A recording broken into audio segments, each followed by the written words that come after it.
Hey, what's going on, guys? It's Rob from Heroes Avenue. Happy Monday. In this video, we're going to be talking about the rising expectations for Joker coming out this October, as box office predictions just came out, as well as the news that Joaquin Phoenix will be winning a TIFF award. And we'll also talk about the Suicide Squad and James Gunn addressing whether or not the Batman will show up in that movie. But before that, I just want to say, guys, thank you for all the B-Day wishes this past weekend. If you guys have been following the videos and the community posts, you know that I celebrated my birthday this past weekend, and I celebrated at the Warner Brothers tour, in which I got to see a lot of cool things, and most notably for this channel, the DC properties and props and replicas and all that stuff. I took you guys on my birthday through a vlog. I will post it right here. If you haven't seen that vlog, I think it's pretty cool, especially if you're a fan of the DCU and Warner Brothers properties in general. It really gave me a big appreciation for Warner Brothers, even though I love all of their properties, even though we kind of sometimes bag on them on this channel because of the decisions they've made as of late in terms of superhero movies. But nevertheless, it was a great experience. It was a great 30th birthday. Thank you guys again for those wishes. And by the way, in that vlog, I talked about I'd show you a video or a shirt that I made over there that I bought at the comic book shop. Check out this Dark Side shirt. It's super dope. I'm in love with it. I got it at one of the comic shops out there. So check out that vlog if you're interested in seeing me celebrate my birthday weekend at the WB tour. And with that being said, let's move on to some movie news today. We have, first off, let's talk about Suicide Squad, or the Suicide Squad, which is pretty much Suicide Squad 2. The confusing part about this is whether or not it's going to be a sequel, or is it a fresh, soft reboot, or a complete and total reboot. And what makes it a little bit more confusing is the fact that using all the same characters and actors for the most part. But anyways, James Gunn, obviously director of Guardians of the Galaxy, he addressed one of the fans who was talking to him, or was sending him what looks like spam messages on Instagram. He addressed whether or not Batman will show up in the Suicide Squad. And as you know, in the first Suicide Squad movie, Batman did make an appearance in several scenes, and it was really cool just to see the interconnectivity of the universe, to see Batman interacting with other characters in Gotham that we haven't yet previously seen on the big screen. It was awesome. And of course, seeing Ben Affleck as Batman is always a treat. But anyways, this guy, as you can see from the screenshot right here, this was on Instagram. One fan kept sending him these messages: Batman scenes in Suicide Squad, please. Batman scenes in Suicide Squad, please. He just would not stop, and it just looks like spam messages.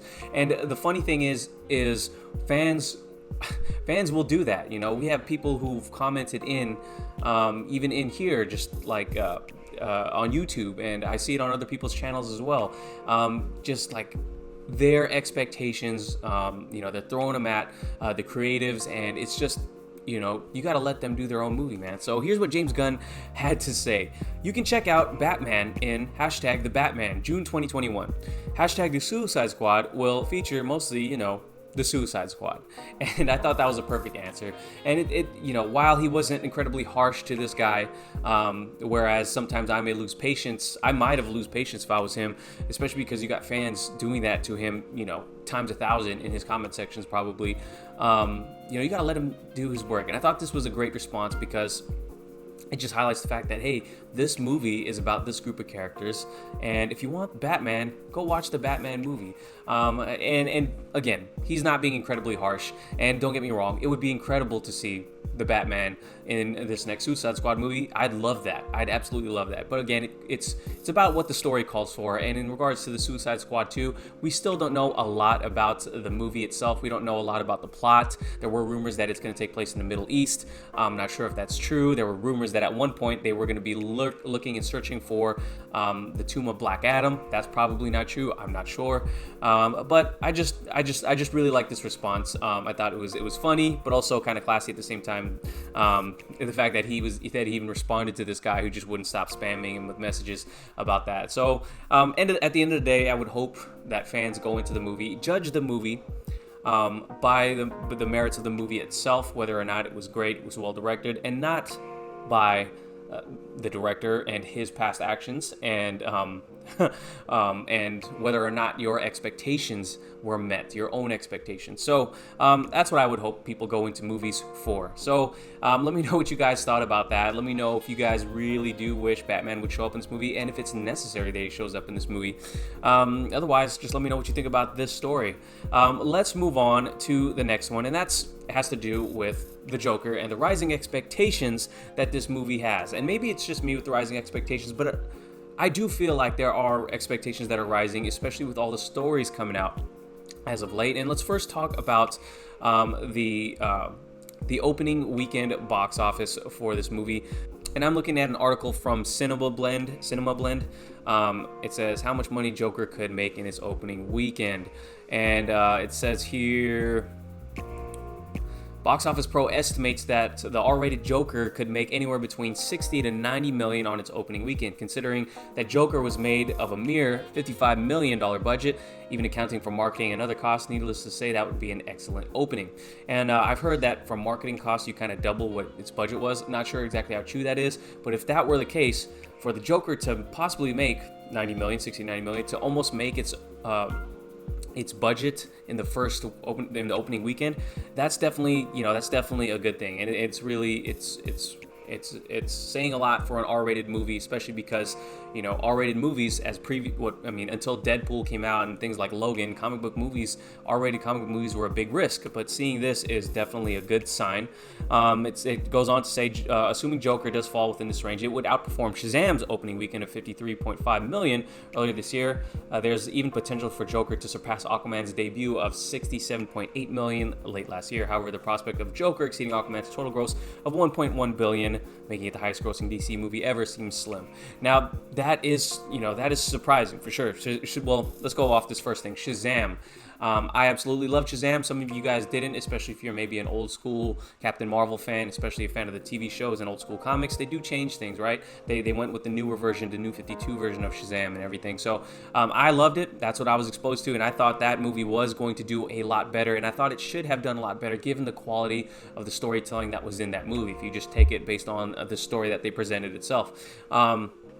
I thought it was very well directed, and I thought it underperformed a little bit. Some people will spin it as, hey, it did good.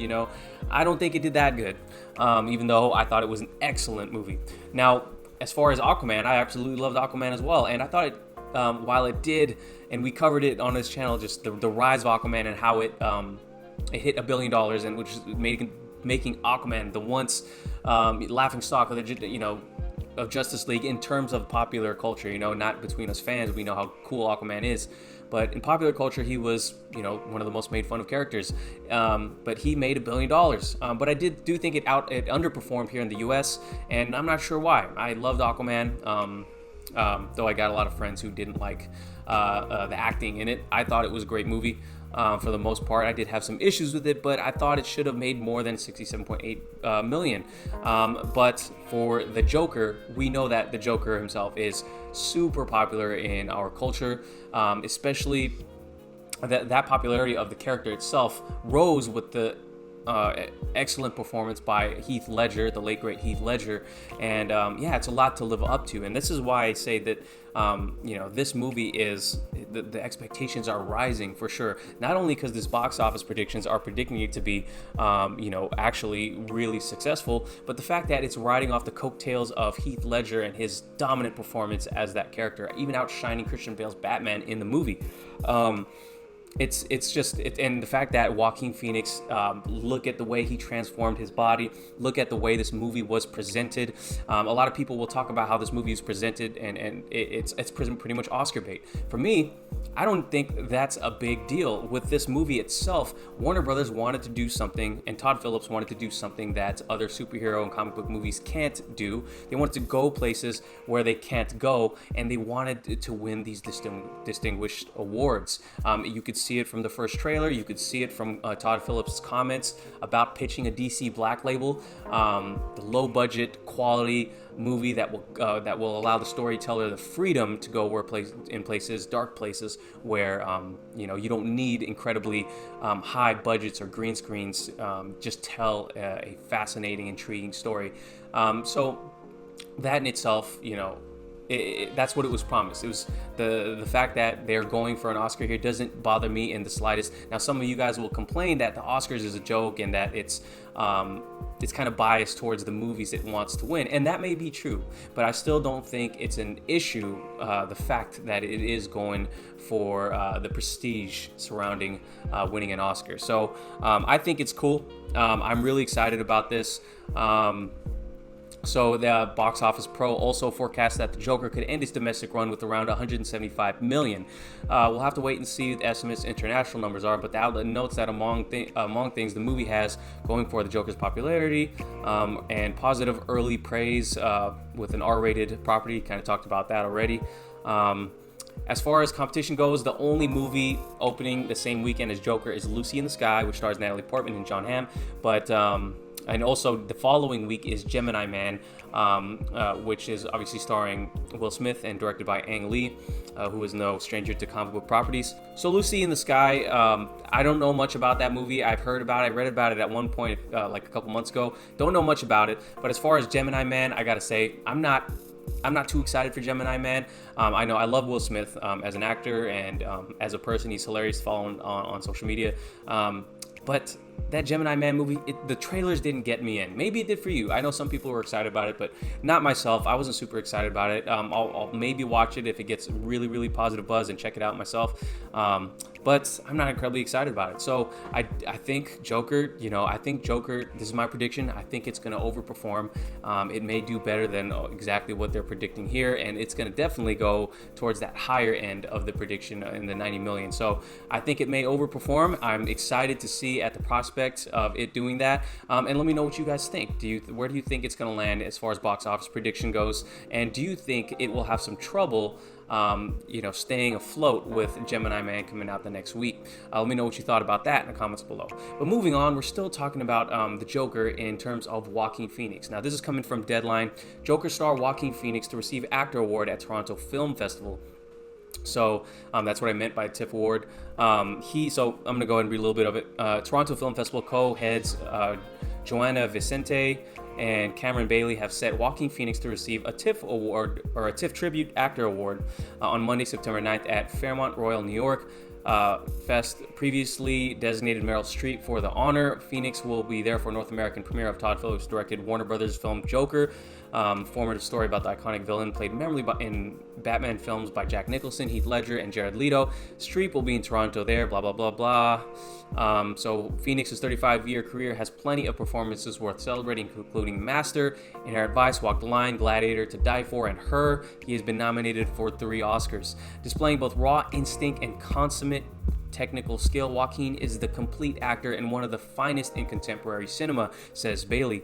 Over 3 decades, he has brought a piercing truth to each groundbreaking role. TIFF is thrilled to be celebrating an artist of his caliber with this inaugural award. We can't wait for the festival audience to experience his electric turn in the Joker. So more positive buzz. There's already been a lot of positive buzz, but for them to, what I think is an accurate description of Joaquin Phoenix as an actor, and him winning this award, this is going to rise expectations even more, especially because obviously the intrigue surrounding the Joker character and how Joaquin Phoenix transforms his body. He very famously turned down the Doctor Strange role because he didn't want to be tied down to a franchise that entails multiple movies. He was more interested in taking this movie, which is more of a character study, which can be a little bit more dark and take more risk. He was more interested in that, and I think it speaks a lot. We're looking at his past movies. This seems like the perfect role for him. And if you haven't checked out any of those movies that were listed right there, definitely check them out. Joaquin Phoenix, whatever you